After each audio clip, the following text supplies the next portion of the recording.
Rebic, Rafa, tira, gol! Rafael Leao! Oggi segna Leo! La mia giornata è iniziata così! Maddie, do you want to face the camera, or are you going to do the entire thing like a coin? Hello, everyone, and welcome... Come on! Hello, everyone, and welcome to another episode of the SempreMilan podcast. I'm your host, Ollie Fisher, joined once again by Anthony Torgrud, who looks like he's just committed a robbery. A robbery? Yeah, the cap and it's a bit you, innit? It's a bit Joe Goldberg. Yeah. I feel like that's funny. I don't know. I feel like I've worn this hat and jacket combo the last 4 days in a row, so I'm probably just lazy. But yeah, happy to be here. No wins, but we're here. 2 draws. Maddie's here as well. Look at the impressive mustache. It's growing more and more by the week. This podcast what was is. that? I don't know. I don't know how else to introduce you other than as a mustache now. This podcast episode is sponsored by the fact that Fikayo Tamari quote tweeted one of our tweets. Thank you for that, Fik, if you're listening by any chance. That was great. It made everyone's night. We don't actually have a sponsor, so if you're interested, then get in touch. Thank you. So, boys, we've got 2 games to recap, no games to preview because we've come to another international break. They seem to come along very quickly nowadays. But no wins to recap, as AJ mentioned. 2 draws instead, 2 own goals, 2 1-all draws. There's a lot of similarities actually between the 2 games, which we will dive into. And we might as well start straight away with the review of the game against Porto last midweek. It was at San Siro. We were the early kickoff, which was kind of nice because, we were done and dusted and we could get on with the rest of our evening after the anticlimactic 1-all draw against Porto. Definitely worth mentioning, as we spoke about last week, that Porto are in red-hot form. Like Milan are one of the only unbeaten teams left in Europe. They're top of their league. They're flying domestically. They came into the game certainly with more hopes than us of qualifying for the last 16 of the Champions League. And if we were expecting a big response after we lost 1-0 at their place, it didn't really come, and we struggled for most of the game, it'd be fair to say. Yeah, it was not a good game. I mean, we all, going into the first fixture, we knew that we played well, or at least had really good moments against Liverpool and Atletico. We felt hard done. And we all said, okay, well, we could at least get 6 points against Porto. Obviously, the first game was a disaster, and we looked off and lost. But then we said, okay, that's a one-off. They're going to bounce back. They know what they're doing. And, we were a little bit better, but it was more of the same stuff. I don't know. And the last play of the game, I felt like we kind of turned it up the final 10 minutes. And the last play of the game, Maldini took the final corner, which in my head, I was like, okay, here we go. This is it. This is the moment. And I'm pretty sure Honda took a better one all those years back. It was really bad, and that's just kind of sums up this year's Champions League for us. But it's still possible to go through. I mean, we could get into the scenario later, but it's very specific and a lot of moving parts, so don't count on it. But we're not out yet, so I guess that's what matters. I think the point should be, Maddie, that with performances like the 2 that we've had against Porto, we don't even deserve to go through. I couldn't agree more. I think that the first half we looked absolutely abysmal. I think we came back to life a little bit in this second half. Ibra came off the bench, right? Yeah. Yeah, I think as soon as Ibra came on the field, we turned it around a little bit. But, I mean, if we can't beat Porto, we have no business getting through to the last 16 because we're just going to get embarrassed. I mean, the money's nice. But at this point, we're sitting on 1 point after 4 or 5 games, and you just need to concentrate on the league to make sure we can get back to it next season. Yeah, it was never going to be. I think especially when we got the draw, we knew we were going to get a hard draw because we were in the 4th pot, which happens when you've not been in the competition for that long. Your coefficient takes a hit. We got I want to say they're the 6th, 10th, and 15th teams in Europe in coefficient. So by actual ranking, we got the hardest draw out of anybody. And you can see why. Liverpool are Liverpool, and I know they might have lost yesterday, but they've had a fantastic start to the season. We know what they've built under Klopp. Atletico Madrid, the reigning La Liga champions, knocked Liverpool out of the Champions League. last season, I think it was, or the season before. And then Porto, who were. It's not necessarily about them having loads of star names. It's just that they've got a good coach, they've got a way of playing, and they've got Champions League experience. A lot of it, they very rarely miss it. And I think it's been a bit of an eye-opener for us, especially the 2 games against Porto that we were targeting before the competition started, thinking that's got to be 4 points, and then we'll see what we get from the others, and we might go through. It isn't just as simple as because we're a bigger name than them, we're going to win the game. They looked more well-equipped for it. The manager looked to have more ideas. They certainly had the best player over the 2 legs in Luis Diaz. He ran our right side ragged on both occasions and scored the 2 goals for them. And it looks like he could probably slot into most teams in Europe. So I think it's been a bit of a lesson for us that in order to compete, you need to be in it for multiple seasons. Right. And you can't just show up and be like, we're back now. It was going to be a gradual process. Yeah, I mean, I think Porto gets a lot of disrespect or doesn't get enough respect as they should. I mean, the Portuguese league now is a top 5 league according to UEFA. It's no longer the French league. That League One's been dropped to rank 6 now. I mean, we're facing all top 5 league teams. So to even go into it with the mentality that Porto's the easy game, out of the 3 that we had, probably the easiest, but they were never going to be an easy team. I mean, there's 4 teams domestically that haven't taken a loss yet in Europe. Us, Napoli, Porto, and Sporting. I mean, it's if we're having the season that we're having domestically, they're having a better one right now. So and before this weekend, it was Liverpool as well. So we had exactly of them yeah. And I think going into match week 3, all the teams in our Champions League group were undefeated domestically. I could be wrong on that, but for a while it was like it was just our group. And, this is exactly what we saw with Inter last season, where they kind of crashed out of the group stage last season because they were 4th pot, they had a hard draw, and they were out. And then obviously winning the Scudetto gave them pot 1. And as you're seeing now, they probably are going through because it's a much weaker group stage. And, that's got to be our objective. Like if we crash out, which realistically that's what's happening here, then we got to aim for the Scudetto and get pot 1. Otherwise, if we just qualify for Champions League again, we didn't do enough to crawl into at least pot 3. We're still pot 4. We're going to get another hard draw.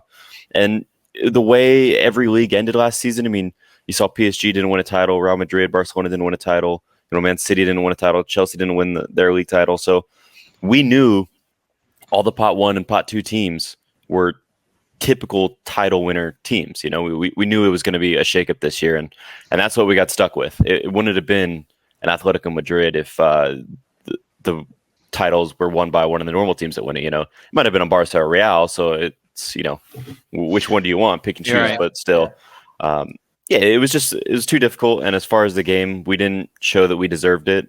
Has Zlatan started a Champions League game this season? I don't believe so. I don't think so. No, that's rough because that was his whole objective when returning to the club. Yeah, because Liverpool, we started Giroud. I think Ibra was healthy, but we started Giroud because he had more experience at Anfield. Mm-hmm. I could be wrong. Yeah, I think that's right. And obviously, him and Giroud have both had their injury problems, which hasn't helped us. But I must say that, for example, in this game where perhaps we expected a big performance from Giroud, who has sort of made a name as being a Champions League performer. Last season with Chelsea, he had that game where he scored 4 goals on 4 shots against Sevilla, I think it was. So he's proven that he can do it against teams that are of a certain calibre. But he just didn't really offer anything at all, to be honest, in the game against Porto. And I was a little bit disappointed, but I thought the whole attack for maybe the first 60 minutes was very static until we got that equaliser. I thought that, like the Inter game, which we'll come on to, there was a bit of a clear strategy. And that was that I think Pioli realised it was a must-win for the opponent. Mm-hmm. I know it was a must-win for us, but we were sat on 0 points. For Porto, they were seeing it as an opportunity to put themselves in the driving seat ahead of 2 pretty tough games to close out the group. So we let them come on to us for 60 minutes. The problem is we couldn't contain them. They were far too intense. We couldn't string 5 passes together. It was a really, really bad first half. But by 60 minutes, I think Porto had used up all their energy. And as AJ alluded to earlier, I think we really could have maybe nicked it at the end there. If we'd have been playing for another 10 minutes, we might be talking about a different result. But ultimately, we didn't create enough clear-cut chances after the equaliser either. That's one thing that was a bit disappointing. I think we were definitely pushing for it. And Yeah. not to slate Maldini because he is a good player, especially for his age, and I think he's got a pretty decent future ahead of him. But we brought Zlatan on to get us that goal, and then we took off all the creative forces and put on guys like Maldini who just are simply not going to create what we need to create in that moment, And we saw it with that final corner, but you took off Brahim Diaz, who was out for a long time, probably not 90 minutes fit. You kind of just left Zlatan there to do everything on his own, and he's not fast enough to do it. We've seen him create, but he didn't have any of the outlets to give the ball to or receive the ball from. So we kind of left him stranded and forced him to have a bad game, essentially. And he creates more when he's got runners in behind, and you took off the runners in behind. So exactly. It just became really quite reliant on crosses, and none of them were there. I mean, Leao was definitely, for me, up there as man of the match before he got taken off. Now, I understand he was preserving him, not knowing whether Rebic would be back for the derby at that point. But it was tough without him on the pitch. Because we had very little in terms of someone who wanted to get on the ball and make things happen. And that was tough. And then, the midfield kind of got overran all game. And I think the one positive change, the one bit of praise I will give Pioli is the decision to bring Kessie on when he did, because that was what gave us the foothold in the game. He's been up and down this season, Kessie, really. We'll come on to his derby performance, but he gave us the physicality and he gave us the battle needed to just wrestle back a little bit of control in the midfield. So there were good and bad changes, I will say. But on the balance of play, I don't think we deserved to win. So I don't think anybody was moaning that much after the game. No, I think in a way everyone was a little happy. It's just kind of like, all right, now this is over with.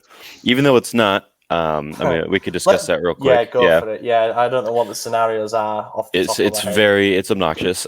So first off, we need to win. We need to beat Liverpool and Atletico, get our 7 points there, total, including the one we already have. And then we need Liverpool and Porto to draw, and then we need Atletico and Porto to draw, and then we need Liverpool to get a win over Porto, I believe is the correct thing. And that'll put us second with 7 points. There is some weird scenario as well where we can be level on points with Atletico but have a better goal difference or something. Yeah, they needed to lose the Liverpool game by 3, and they lost it by 2. So in theory, they could get hammered by Porto, and we could maybe. I don't know. No, if Porto win it all, then we're out. Yeah, it's basically done. It's been a useful exercise. I would go so far as to say that's the most positive thing I can say about it, is that it's been useful. Young players have got experience on the big stage. They've heard the music. They've had the big crowds. They've been all over Europe to play other top teams. And I think we'll be 1 year wiser for it. This is the only way that these players can learn to adapt to that level, is to play at that level. Right. I think next summer, or this coming summer, assuming we get top 4, we need to buy players with Champions League experience, because buying players without it is just going to keep on putting us in the same position. Yeah. And that's a part of my concern is if we crash out right now, say we get 4th, maybe they look at it as like, do we even need January reinforcements? Because we all know we do, but on a management level, maybe they think they could get away without spending the money, So if we at least stay in Europa League, maybe they say, well, we need more players. We got 9 extra games potentially, so get Favre in there, get Julian Alvarez in there, get someone else in there. Maybe that's the thought process. So I'm a little concerned if we crash out that we just kind of blank all of January, which would not be good for us because we need. No, some I help. think that we're going to bring in at least some attacking reinforcements, because we clearly need more creative players, and we saw that against both Porto games and against Inter yesterday. Yeah. Yeah. Before we move on to the Inter game, I guess we better do tops and flops. I've got the ratings up because it's kind of been banished to the back of my mind now, but I did want to go through some players. Tata Rashanu, AJ, you must be really full at the moment, because you have been eating your words a lot recently when it comes to our boy Cyprian. Hey, me and you both, pal. Our boy. My words on Ibra. So don't say our boy. He's not my boy. Oh, he's my man. I'm kidding. No, that's sus. That's sus. He's our old man. That's getting clipped. Yeah, he got man of the match in our player ratings for this, and he made a couple of crucial saves to keep us in it. I will say that he made one that didn't even look like a save at first with that effort back across goal. That's and he incredible. made one from a corner that he managed to actually not only save but catch, so he didn't give up a rebound. He was really good. I don't think there's anything to it other than he wasn't playing that much. He's played a fair bit. He's grown in confidence. I don't think it's brain surgery. I don't think he's magically become a better keeper because of coaching or whatever, although there might be some of it. But confidence-wise, he just looks a lot better. Yeah, it's confidence and it's game time. You know, I mean, he's before he was like quite literally rusty. He hadn't played anything in a very long time, and that was the concern. And I just thought that these were going to be some hard games for him to get that match fitness in there. And look, everyone says, you know, I'm harsh on him, but none of my criticism's been that unruly. You know, maybe I exaggerate a bit for dramatic effect, but every time he's done well, I've tweeted out congrats to Cyprian or whatever, or I've told you guys or something. You know, I've always been very open about that, so I'm not eating any words. I'm happy for him. Obviously, like there's no losing in this. Either I'm right or we win. You know, so it's great. But don't take that mentality elsewhere. It's awful. It's toxic. But what in general life? Yeah, just like don't be negative and just like if I'm right, I'm right. Then if I'm wrong, I win. You know, on people that who've stuff done sucks. a bad job. Yeah. Yeah.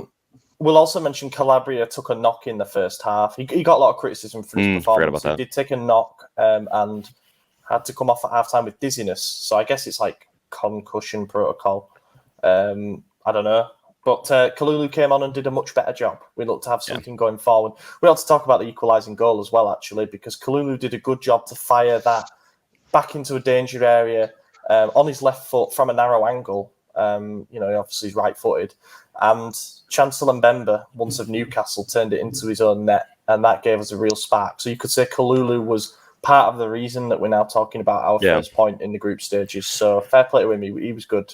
And that was a big deal because I don't think that ball was going anywhere near goal if it wasn't for the deflection. So, you know, it's good stuff. Yeah. Teo Hernandez had a good game, but unfortunately wasn't able to partake in the derby, so he couldn't get that going. Tomorrow he's good. Salamanca has struggled, looked fatigued, looked tired, just a bit wasteful, a bit sloppy. I mean, we know what we're getting with Salamanca's now. You know, he's more about defensive work rate than actual individual quality, but when he's struggling a bit for both, then he doesn't offer too much. Leao, good game, as we mentioned. Brahim sort of got back into the groove a bit, and Giroud pretty slow. Top and flop.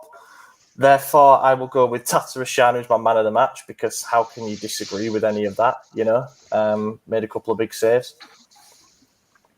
Oh, you want my top? I thought you were going to say your flop first. I'll go Kalulu just to change it up. Yeah. You know, he changed the derby as well when he came on, so we'll get to that. Mm-hmm. I'm going to say Tatarusanu, too, as well. Good man. And flop, I am going to go with Giroud. He might not have been objectively the worst player in terms of mistakes and anything that he did wrong, but we were really looking for him to establish us some kind of presence in the final third, especially when we were struggling in midfield. We needed an outlet, and it just wasn't there. It was quite a cumbersome performance from him in a competition where we frankly expect a little bit better. And I think it made Pioli's decision to start Ibra in the derby very straightforward. So I'll go with him. He might be an unpopular choice because he didn't get much service. Yeah, I might be wrong on this, to be honest. My recollection of the game's a little bit hazy coming off the derby, but I'm going to go Salamakers. I can't remember a single positive thing he did, and I know I've thought he's had nothing but stinkers since his renewal, so I'm going with him. I think he was pretty bad. Mm-hmm. That was mine as well. Since his renewal, he's just been absolutely awful. No need to waffle on about that one then. No. Okay, Belgium. Oh, nice. It's cheers. clever. Thanks for watching, everyone. Nah. Let's move on. Oh, shut like that one. We'll move on then to Inter. The Derby della Madonnina was last night. I'm not sure how many there has actually been, but I think it's like in the 270, something like that. Something like that, yeah. Yeah. This was a big one. I mean, we all knew the context going into the game. We were 7 points above Inter, the defending Covidetto champions, and us being the designated home team at San Siro with 57,000 there. It was at 75% capacity. going into the game with confidence, obviously having won 10 out of 11 to begin the season, Inter faltering a little bit in their title defence, but, still looking pretty dangerous. I think the opportunity as well to go outright top of the table because of Napoli's draw against Hellas Verona earlier in the day, it was like dangling a carrot, as if to say we could make this the perfect weekend. It didn't happen. It was a 1-1 draw, and I think I definitely predicted a draw, but I think it was a 2-2 draw I predicted in my preview. I thought that there was a little bit too much to lose for both teams on this, because if Inter lost, they'd have gone 10 behind us, and Napoli, obviously, that would have been a big deal. But if we'd lost, we'd have let them close the gap to 4. So it almost felt like there was a lot riding on it for both teams, and a defeat would have been shocking. And to be honest, our performance for 75 minutes was shocking. We were lucky not to be dead and buried by that point. But just to recap the key events of the game, Inter got an early penalty. We'll come on to the incidents themselves, but Inter got an early penalty that Hakan Çalhanoğlu tucked away and celebrated in front of our curver. Equaliser came via an own goal. Tonali crossed, De Vrij diverted into his own net. Then another different in there that Rashad saved from Lautaro Martinez. Salamakers hit the post late on and Kessie scuffed the rebound. Overall, I would say it was actually a pretty good derby to watch as a spectacle. Normally they can be kind of cagey and boring or quite one-sided like that for real defeats last season, but I enjoyed watching it. I thought it was good. I didn't enjoy any moment of this game. This was the most frustrated I'd been in months. Let's get into the first incident here, because I think that's kind of set the game up for us. Kessie should not have been dribbling in our box towards Tatarusanu when he was double covered. Absolutely. However, how do you give up a penalty when you have possession? When Hakan puts his leg in front of Kessie and then wraps his leg between Kessie's, somehow Kessie's the one to blame there? I mean, that doesn't make any sense. And, Doveri's never been a good referee. And pre-game, I saw that Irati was the VAR chief. So I said in the bar, and you could ask Baderi, he was there, said, no VAR is going our way today. Look who's on the call. And sure enough, it didn't even get reviewed. I mean, I'm going to sit here and preach biased refereeing, because that's what it is. Like, how many games are we going to let this shit go by? I mean, it's ridiculous. Every single day we see it in this league, and specifically against us, we now are the team with the second most penalties against us in Europe. So I don't know how people are saying we had the refs, because that's clearly not true. You watch this game. The one thing he did well, I will say, is he only gave one yellow card. Granted, you could argue that wasn't a card either, because I also don't think that was a penalty, but we'll get there. At least he was consistent in that respect, but he didn't call anything for us that should have been called. All the small calls that would have been the free kicks for us, we didn't get them. There was a few. I think Zlatan had a nice free kick in the end. That was like one of the few calls that went our way that should have been. All the others were either non-called or went against us for no apparent reason. He had an absolute terrible game, the referee, and I think that dictated a lot of it. So our performance was bad for 75 minutes, yeah, but there wasn't much we could do when every 30, 40 seconds there's a call against us for no reason. You couldn't build anything up. Yes, there was a lot of bad passes, a lot of things getting intercepted, but you have to make those quick things. When the play is being dictated by the referee's decisions like that, it doesn't give you the opportunity to grow into the game. So as soon as you get the ball, you're more likely to make a mistake when you're stop and go. Like you don't get to build into anything. And I think that was the main frustration for us. That's why Inter had such an advantage, because without that first non-penalty, we win the game 1-0. But I mean, yes, debatable, but it sets the pace for the game. It absolutely sets the pace. Now we're on the back foot. Now we have to attack. Now we're leaving ourselves open to counters. And and then you'll get the Ballatore one. He absolutely got spun. There's no reason he should have turned right in a full 360 to get to the pass that was on his left. I mean, he even made a terrible play there, but he got the ball on that challenge. He got the ball first. You can see it in every single replay. It's not a penalty, and yet it was called on him. I'm going to agree with the Hakan one, because that was some fucking bullshit. When you have possession of the ball, the only way you can really get a penalty is if the ball touches your hand. But Kessié should not have dribbled back into the box. Like, dude's a moron. I don't know exactly. Second, Hakan is a piece of shit for celebrating the way he did. Great. I've never hated someone so much in my life. Second, I am going to argue that Inter did not control most of the game. I'm going to read some stats off here, all right? Let's hear it. We held more possession by 1%, not that much. More total shots on target, also more total shots off target.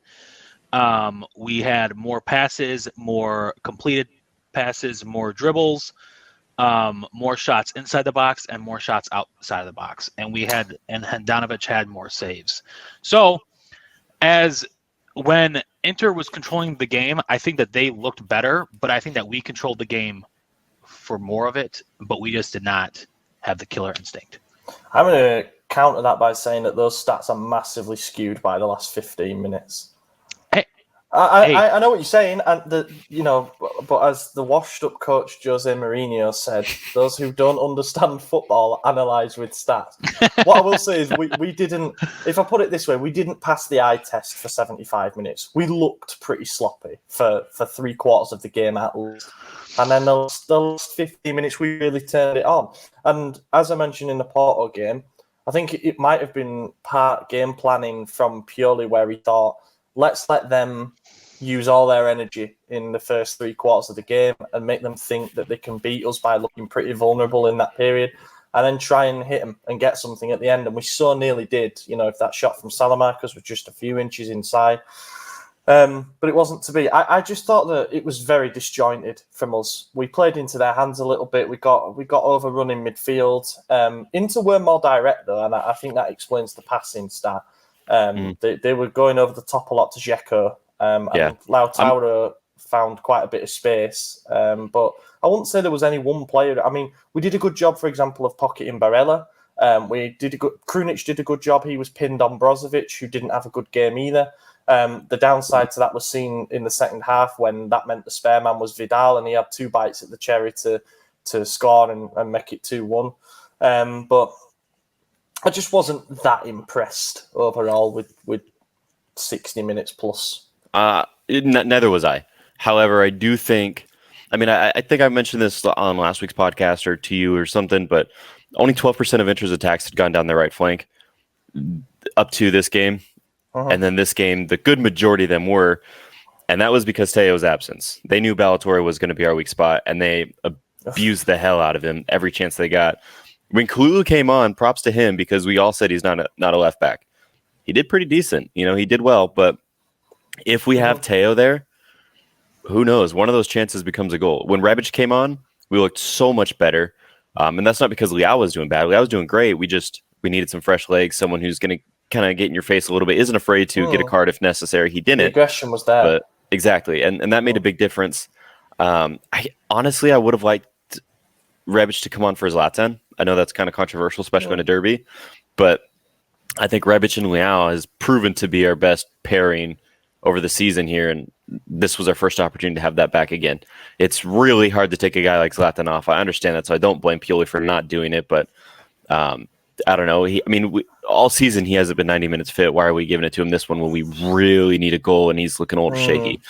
But then again, he had that free kick in like the 81st minute or something like that. Yeah. And it was almost there. Again, it was almost there. So I don't think we did not pass the eye test, 100%. But I don't think it was as bad as we're seeing. I think a lot of it was just poor decisions and then a bad pass here and there. Like Salamakers again looked poor. Obviously, he had that chance at the end that had he have waited an extra second or two for the overlap on the left side it was either Rebic or Zlatan, either one of them could have slotted that home. We've seen both of them score from that angle before.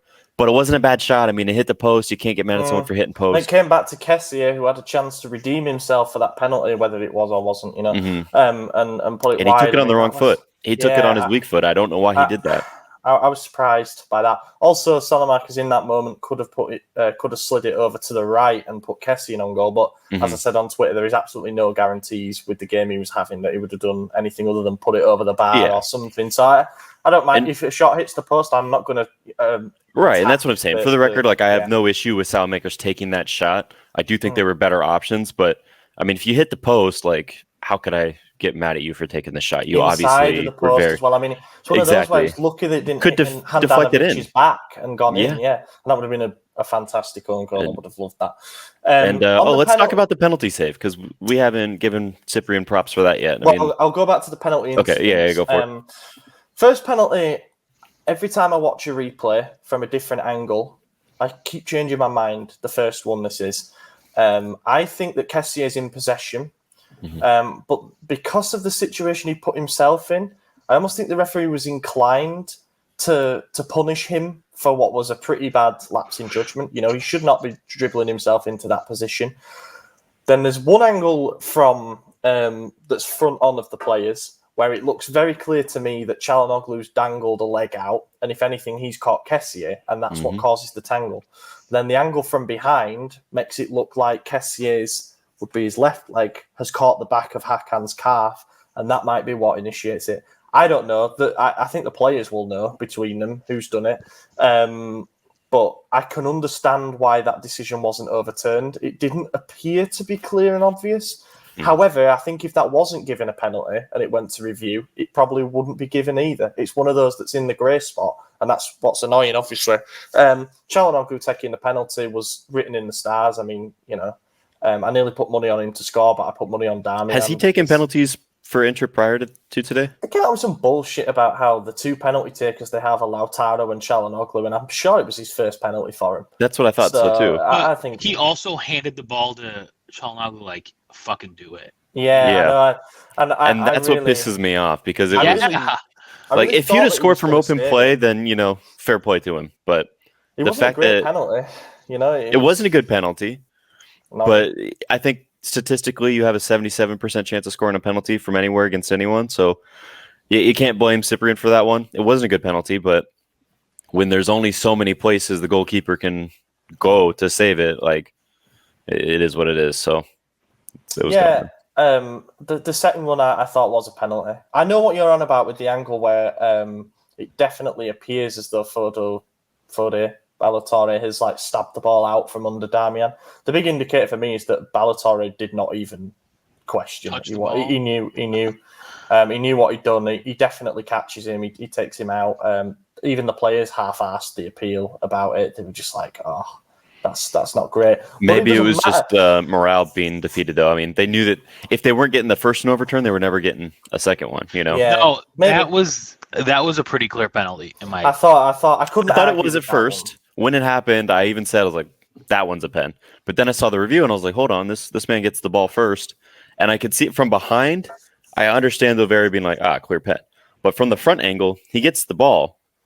I thought the ball going like to the left was definitely Damian's toe that moves it over, and then that's when he comes in and takes out his standing leg, which 1,000%. I don't have any arguments with it, but that wasn't the one that was scored, so I suppose ultimately it doesn't matter.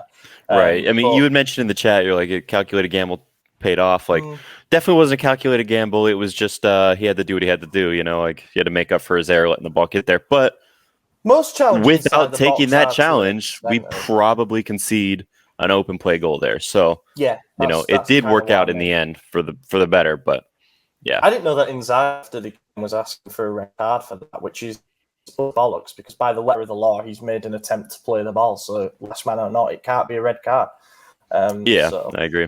That's that, and then I thought the Çalhanoğlu one would be saved just because. I don't know. I thought we were going to ruin the fairy tale. But then I turned away for the Lautaro one thinking, well, he's scored. You know, he's actually quite a good penalty taker. It wasn't a bad penalty. That was the good penalty of the two. Yeah. And Tatarusanu made a fantastic save, not just to stop it with his dive, with his lower hand, but also to keep it and to catch the rebound. To stop any follow-up chance. Really good. If Maignan was in, I bet Çalhanoğlu would have been saved and Lautaro would have scored. It would have been the other way around. You know, like you can never say like this keeper's going to save both penalties. It's just, it doesn't happen that way. It's so rare that you get two penalty saves in a match like that. Yeah. So I don't fault Tatarusanu for this. If anything, I credit him for keeping us in the game because that's what he did. So yeah, you could argue he was man of the match again. In fact, I think he did win man of the match on the Milan app for the fan vote. Did. Yeah, he did. Yeah. Also, I don't think that, I mean, Inter did not create much outside of those two penalties. I can't remember how many saves were on there, but I remember thinking they had a shit ton of corners, and then full time I saw they only had 8, but I could have sworn they were on like 18. It felt like so many. They only had 3 shots on target.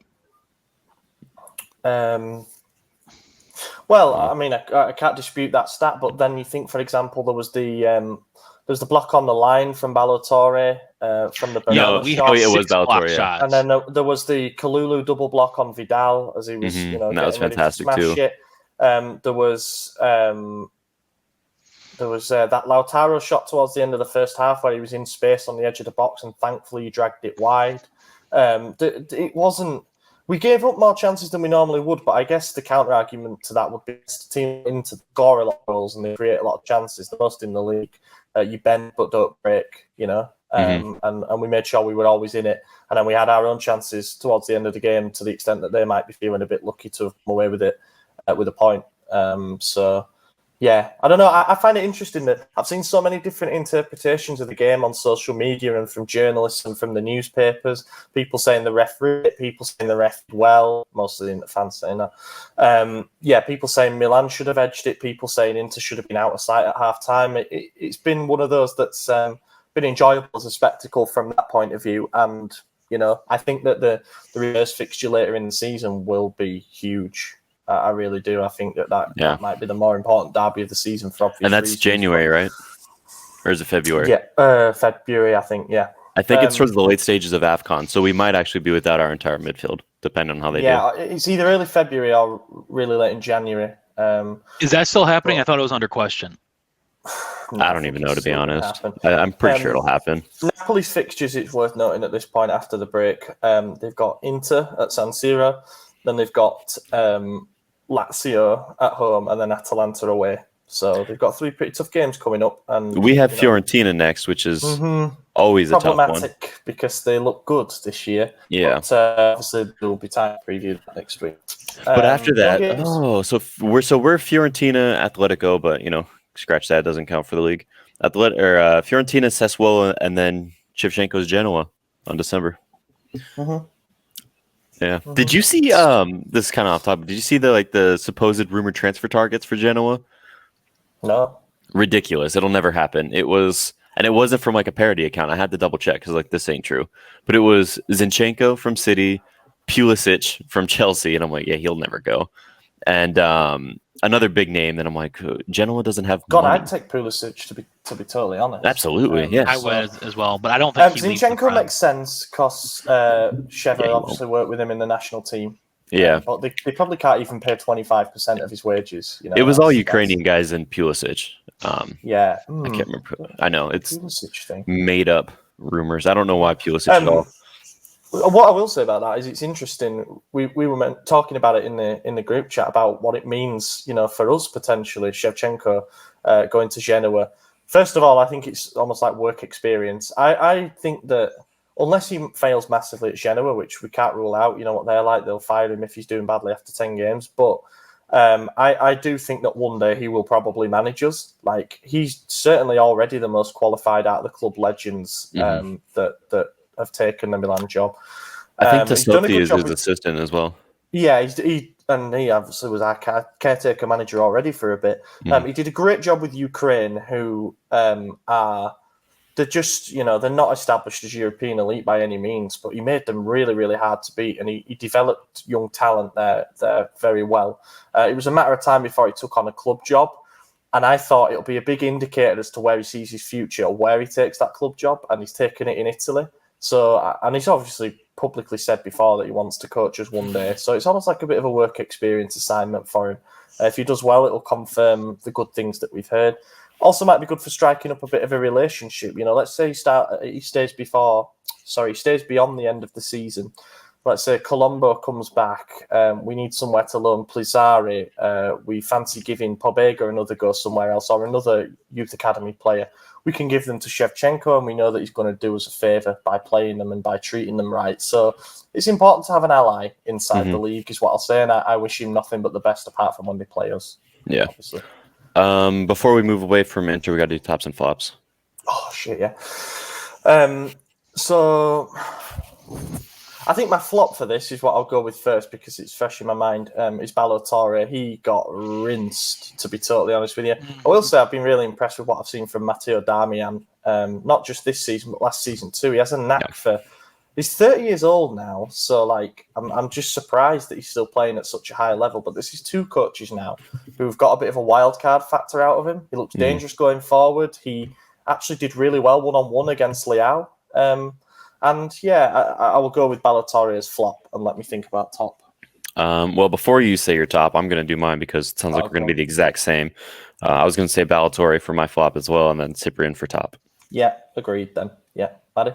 And that's why I said it first. Who for your top? Yeah. Oh.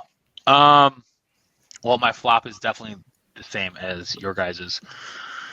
I don't know who the top... I mean, Tatarusanu, obviously, if he lets that penalty in, we probably lose the game. But I'm going to go probably Tomori or Tonali as... Tomori just for the quote tweet. Yeah. Well, yeah, there you go. But I also think that Tonali did amazing in the mid. Like, does that count as an assist for Tonali since it was an own goal? It doesn't, right? I don't think so. Yeah, I don't think so either. But like, it's his first. I guess you can call it his first derby because it was in front of all the fans, you know. Yeah. And he just fucking bossed that Inter. He did great. Yeah. You know, like he did not crumble underneath the pressure at all.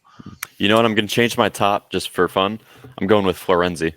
He didn't play, but he ran onto the pitch to yell at Hakan when he was celebrating against the fans. Let's talk about that. There is a picture on the official Inter account. I think it was the one that Hakan put on his Instagram where he's like this, and it's blurred out, but in the background you could see Florenzi running towards him out the dugout. It's hilarious. It's funny that he's the he's the boy of Romanista. He's Florenzi, so obviously you understand. I thought he was a Milan fan as a Florenzi grew up a Roma fan, went through the academy there and everything, but obviously with the Derby della Capitale, which is certainly more intense, like the fans fight each other and stab each other. Yeah, they're all animals. It's that little bit more, but he gets it. He gets what it means to defend the colours, especially in a city rivalry. So fair play to him for getting up and doing it. I'm also surprised he didn't get booked for it or anything like that.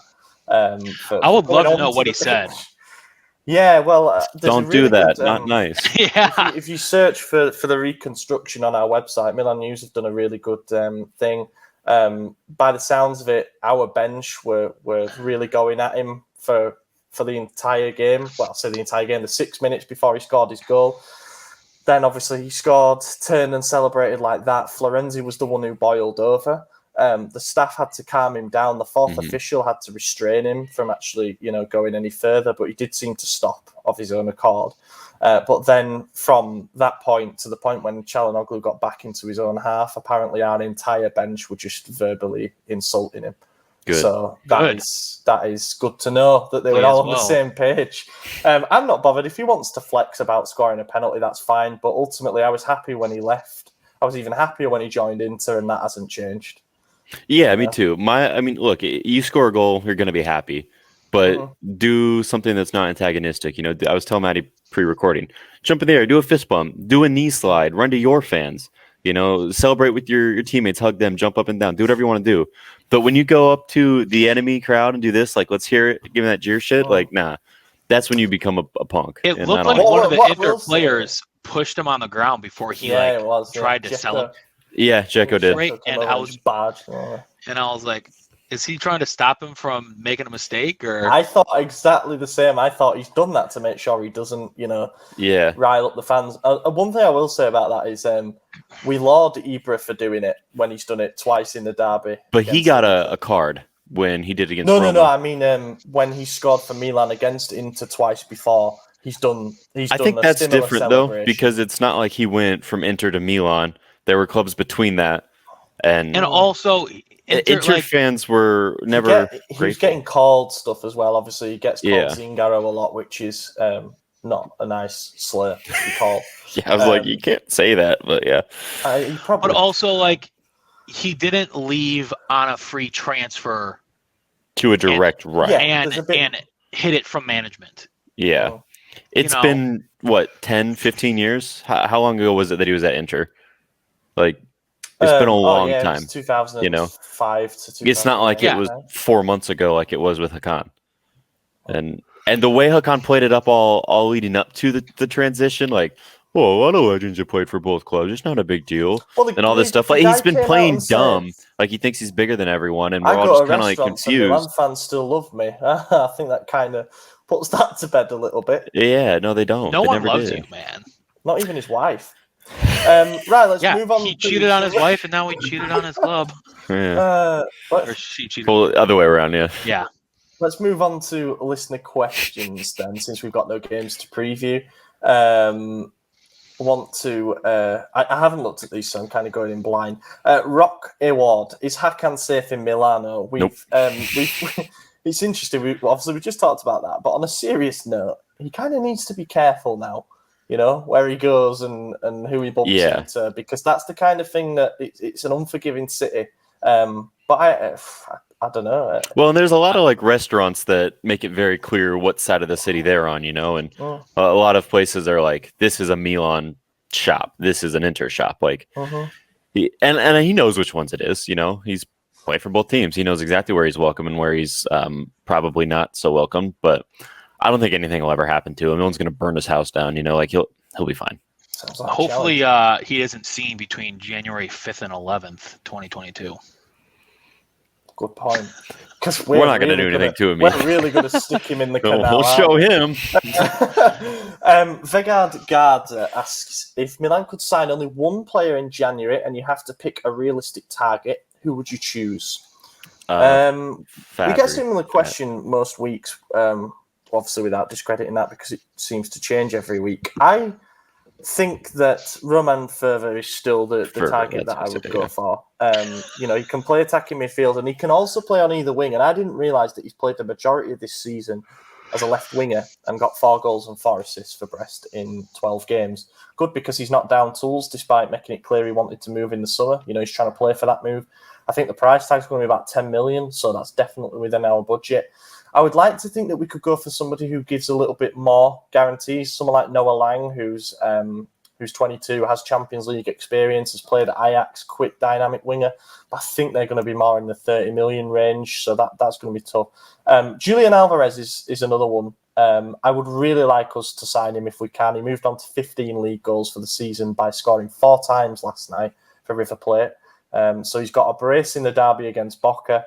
He's got a hat-trick against San Lorenzo when we had the scout there, and then he scored 4 times last night for them, including a 9-minute hat-trick. So I think he looks pretty good. So if you want a player who's going to come in and be full of confidence and perhaps ready to hit the ground running, then he might be a guy. But I'll still go with Ferver because I think we need the versatility.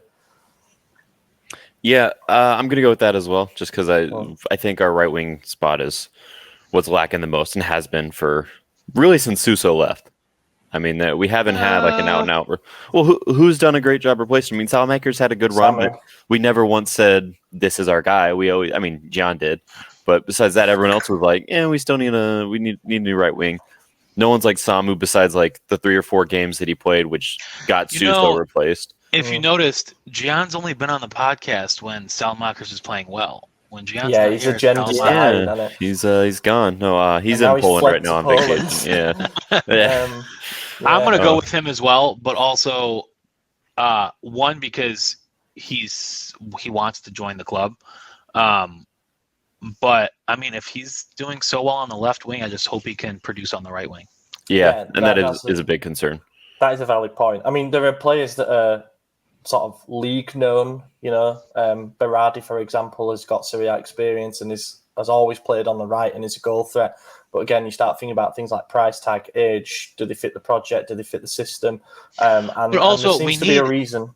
I don't know if the other guy has any Champions League experience. I don't think he does. Mm-mm. But like what I said at the beginning of the episode, if we keep on buying players with no Champions League experience, I mean, we're not going to find a Holland like a diamond in the rough who just scores a hat trick every Champions League match. But we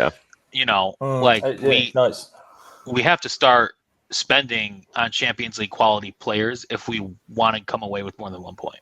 And I agree. And I don't think Berardi has any either. I know he's got Europa League experience, but he's probably the safest bet, you know. Is the substitute for that perhaps them being an established international player? For example, Berardi starts for Italy and won the Euros. Like, would that be enough for us to be like, yeah, he can play in big games? Yeah, because Whereas, he played against nations that, if they were a club team, would be Champions League quality. I mean, as much as I slate England, most of their players are Champions League players, you know, and Belgium, the number one team in the world for God knows why, that slaughtered them. France, you know, he's played against all the big teams that are Champions League quality as far as their personnel goes. So, yeah, I would say Berardi's absolutely got that quality. Yeah, but again, Price, I just don't think it's a realistic target. I don't know why. Chinaza asks, we're focusing on signing a right winger or attacking midfielder. What about a new left back, central midfielder, and possibly a new central defender, since Gabia isn't getting any playing time? I'll start with the centre back and say Gabia not getting any playing time is because we've got good depth and we're able to rotate between three centre backs who offer us guarantees. I think we will have a list of centre backs for if Romagnoli leaves, but we'll cross that bridge when we come to it. My suggestion for that position would still be Bremer. I've been impressed with him. Central midfielder, I think we're just trying to get ourselves through to the end of the season. You know, when we'll have Pobega come back, Yassine Adli will arrive. Hopefully, we'll have a fully fit Bakayoko between now and then. And then, obviously, you've got the main guys, Kessie, Benacer, Tonali. So I don't think that's a position of urgency going into January. Left back, you can really make a case for. There was a report saying that we're interested in Bologna's 19-year-old left back, Aaron Hickey, who came from Hearts over the summer. He's been so good this season, like really We good. were linked with him last year. We were, along with like Bayern Munich and Leipzig Yeah. and all these teams that seem to be pretty good at picking up talent. And now I'm thinking, should we have done that instead of Ballo-Torre, you know, for the money that Bologna paid? But he's finding his feet in Italy, so if he wants to make that step up, then Maldini should get on the phone. But of course, that's the thing with Ballo-Torre is it was 4 million, so I feel like if we decided to call it a day after like a year of experiment, we could probably sell him and not make a huge loss. But yeah, left back. How long is his contract? Do you know? I don't, but I would presume 4 years. Yeah, it was 4 years. It's on for $1 million. A Hungarian kid in the youth team that's left back. 4 years. Yeah, Milos Kerkez. The thing is, he's 17, and he arrived from a team in Hungary. So I think it's just a little bit early. Maybe a couple of loans. But he might be hungry for game time. Thanks, guys. Ooh. If he starts playing well, he's going to be nothing but a pest. You know, I've heard. That might be it. Go on. Like a boot put. That's funny. Yeah, nothing but a pest. Every game I hear people say like Kirkus is going to come on. I'm like, is he called up? Like, I don't know. Maybe it's just like the people I'm at the bar with. The thing is, the Primavera is shit. Like, we ought to go on record as saying that now at this point. They're awful. They lost 5-1. This last game. Yeah, you know they're struggling. It's time for a change in coach. There's no doubt about that now. Who's the current coach? Giunti, and he's not doing well. The thing that I said on Twitter, I would fire him. He's only under contract until the end of the season anyway. I would fire him and I'd let Pioli pick the guy that he wants to come in and be the youth team coach, you know, just to transmit his ideas a bit further down. I mean, that's how the top clubs do it. They have a consistent way of playing top to bottom, so those players that come up know what to expect. Primavera have been relying on individuals for a long time now. The top academies in Italy are like, you know, Roma, surprisingly, but that's because, you know, they have a way that they're results driven. We're definitely going to be more geared towards developing the individual, but the results are shocking. We're second bottom in the league, facing relegation again unless we get our shit together. So yeah, it's time for a change there. And it can't do any good for the development of players like Kerkez if they're starting in 5-1 defeats because everyone around them are useless. So we need to act urgently on that. Nico asks, how do you feel about signing Heung-min Son for the right wing? Now, incredible. Would love that. However, Conte's just gone there, and I don't think he'd be best pleased to lose Spurs' best creative forward. I just don't think we have 100 million to spend. No. Oh, would be so incredible. Great fit to our system. Would become one of the best players in Serie A instantly. He's just great. Would be great for marketing as well, for you know, because he comes with his own huge fan base. But yeah, I don't think it's really Spurs outcasts though. Maybe some of them, you know, like Lo Celso. is really struggling. If they want Kessie, maybe ask for Ndombele in January and see if we can get a swap deal done. There are certainly some players whose future will be in the firing line now that Conte has gone there, because we know that he doesn't take any nonsense. But yeah, I don't think we're going to get Heung-min-son as good as it would be. Chinasa asks another question, which I'll throw out there, and then I'll do one more, and then we're done. I would love to see Milan play with a front line of Rebic, Brahim Diaz, Leao, and Salamakers. Do you think that could get the job done in Serie A? So I guess it would be like a 4-2-2-2 or like a 4-2-4 or a 4-4-2, however you want to say it. What was the front line he said? So it would be Rebic on the left wing, Salamakers on the right wing, then Brahim off Leao. Or maybe you could switch Rebic and Leao. I guess the idea is that, I know what he's saying, some of the best performances we've had have been when Leao and Rebic have started together, and the front four have all just kind of shape-shifted around. Pioli talks about not giving points of reference to the opponent, and what he means by that is you can't man-mark, because then you're dragging the centre-back over to the left. Yeah, exactly. And I think that does work. I think we look better footballing-wise when we play fluid, and we did do for large parts of last season. We were scoring goals even without Zlatan. And I think it's an interesting hypothesis that we should probably only use if, we're struggling for fitness, really, for one of the main guys. Ibra's still going to be our guy in Serie A, I think. Yeah, that's kind of what I was thinking. I mean, I wish there was a formation we could play them all. I don't know what Rebic and Leao's ability is like on the right wing, but if we had one as left, one at right, Brahim in the middle, and Zlatan up top, on paper sounds like our most attacking formation, but I don't know how it would work in actuality with Leao being forced to play on the right or Rebic being forced to play on the right. But Rebic kind of drifts everywhere, so maybe he's not a bad shout for the right wing. I don't think it's not something worth mixing up and risking another key player injury, I think. Yeah. And I guess the beauty of where we're at with the attacking department at the moment is we've got two players in each position. We've got Rebic and Leao to rotate. We'll hopefully have Brahim and Messias/Krunic to rotate, Ibra and Giroud and Pellegrini to rotate, Salamakers and new right winger to rotate. You don't want to then sort of use all your starter options in one go, and then what you've got on the bench isn't as good and it can't change games. We've seen how important subs have been. But it's almost like Leao is the best left winger with Rebic, Zlatan, and Giroud all playing up top. Not obviously at the same time. Right. No, I get what you're saying. Yeah. No. Yeah, and maybe it's a good, like, if we need a goal off the bench, throw one of them at right wing and go all out like that and just kind of wing it, see what happens. But definitely not from the start. I wouldn't do that from the first window. It is worth noting that Rebic has played right wing in the past for Croatia, but with us, it's a balance thing. He works so hard down that left channel because Teo can get forward, and the chemistry those two have is really good. And so does Calabria. Calabria gets way, way forward. That's why I think maybe one of them on the right might actually be a good idea, because at least since the renewal, attacks have died at Salamakers. They go there and die. It's a great they really have. So I'd put Leao or Rebic on the right side. I feel like Leao's going to do it. I think he can too. And the dude's just having fun out there. Like I feel like I say this every week. I don't think someone who's going to welcome. Yeah, I think Leao would welcome a switch in position, not because he needs it, but because he's, like you said, he's having fun. He enjoys that stuff, and that's a challenge that he might be down for. But again, we're in too good of a position in the table too late in the season to be, experimenting with stuff like that, I think. Yeah, I'm also excited to see what an impact Dias can have when he comes back. And people might laugh and say, well, we're not going to get anything out of him. But I firmly believe that if you can put that injury problem behind him, we're going to have a really useful piece tactically, because he can come on and play basically any role across the front, the three behind the striker, maybe even striker if needed. So that will be important and useful, and it gives us another option for if Salamakers keeps underperforming. We saw in the derby that he's not frightened to drop him in favour of playing Brahim on the right, which I think, again, was more of a tactical indication that we were playing narrower. But still, he's shown that he's open to leaving out players that just aren't cutting it. So don't rule anything out. That's what I'll say. Final question. This might cause some debate from Michael Villuti.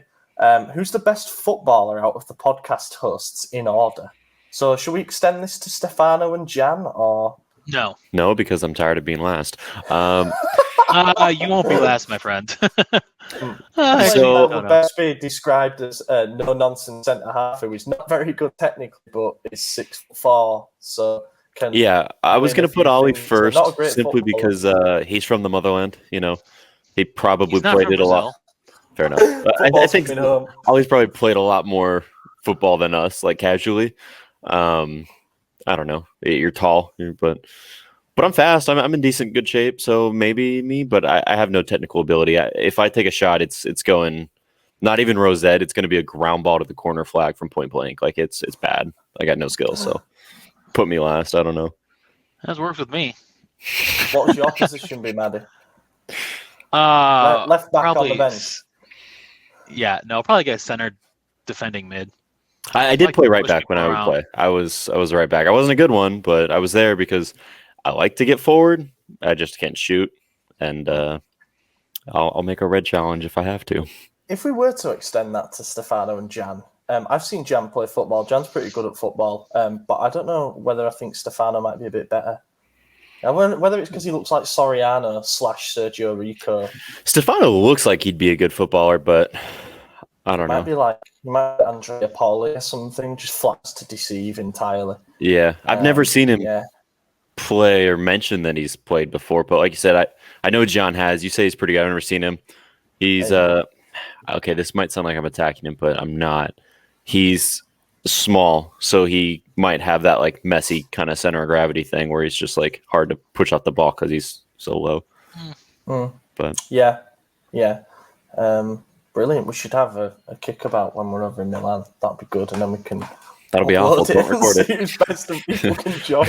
No matter what happens, I'm gonna lie when we get on here. You're going to edit it to shit, so it looks like you're just pinging 50-yard balls.